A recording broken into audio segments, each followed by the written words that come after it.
Welcome to WagerTalk TV. I am Kelly Stewart, joined by Dave Koken and Adam Trigger of WagerTalk.com.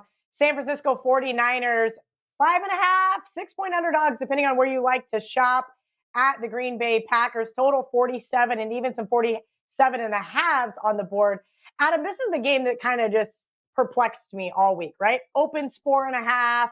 We see it tick up throughout the week with Jimmy G's status unknown. Now that he is a go, he had a full practice today, back to 5.5.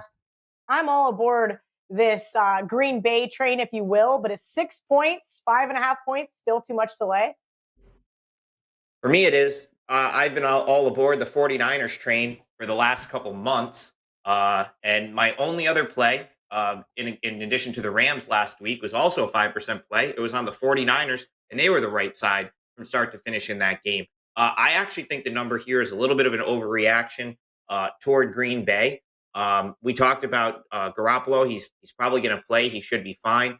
For me, I need to make sure Nick Bosa and Fred Warner are both in and going to be all right, because I think that's the key to the 49ers defense. I mean, that's their two best players right there. And if specifically Bosa, if they can't get to Aaron Rodgers, it's going to be a long day for that San Francisco secondary.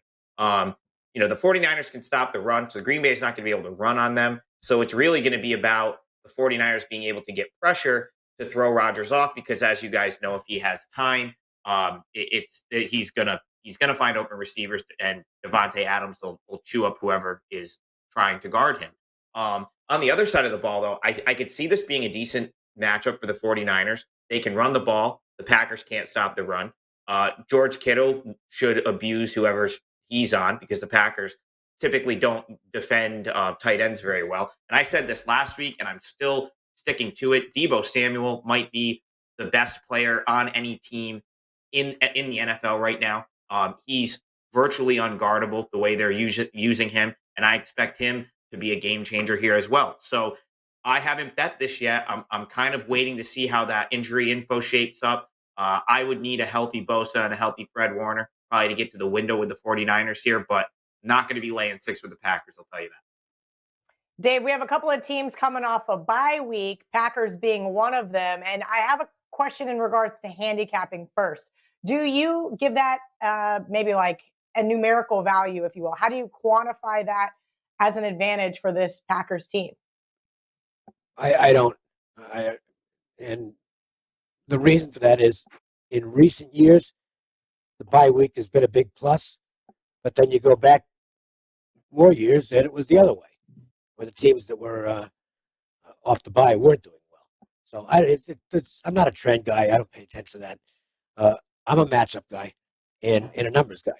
And I made the number in the game 3.5. So there does appear to be value with San Francisco. I've said all year the 49ers have been their own worst enemy. I mean, this is a really good football team.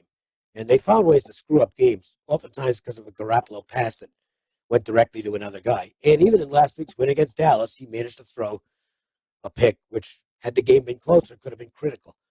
And that is a big worry for me here. I'm also concerned about the state of the 49ers defense because of injuries, and the fact that Green Bay is probably the healthiest they've been all year. Packers are getting guys back for this game.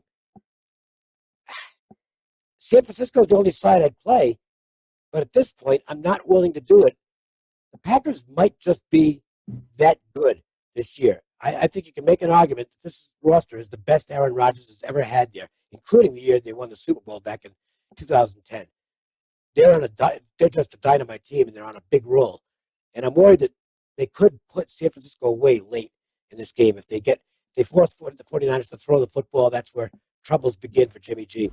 So my numbers say San Francisco, but I have not bet it yet, and I don't know that I will.